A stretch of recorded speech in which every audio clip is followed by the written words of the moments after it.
Sejak pagi warga telah memadati lokasi vaksinasi.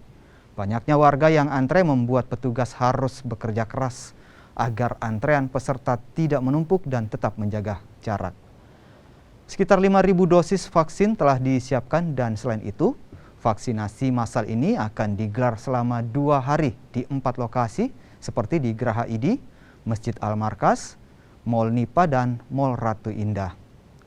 Warga yang datang cukup memperlihatkan kartu tanda penduduk dan bukti telah mendaftar secara online.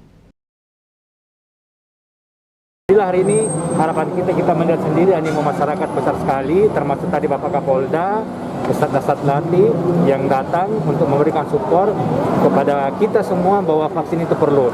Nakes-nakes ada bertugas dari beberapa puskesmas dan dari rumah sakit. Intinya kita sama-sama harus menjadi orang yang memutuskan rantai COVID ini, salah satunya vaksin.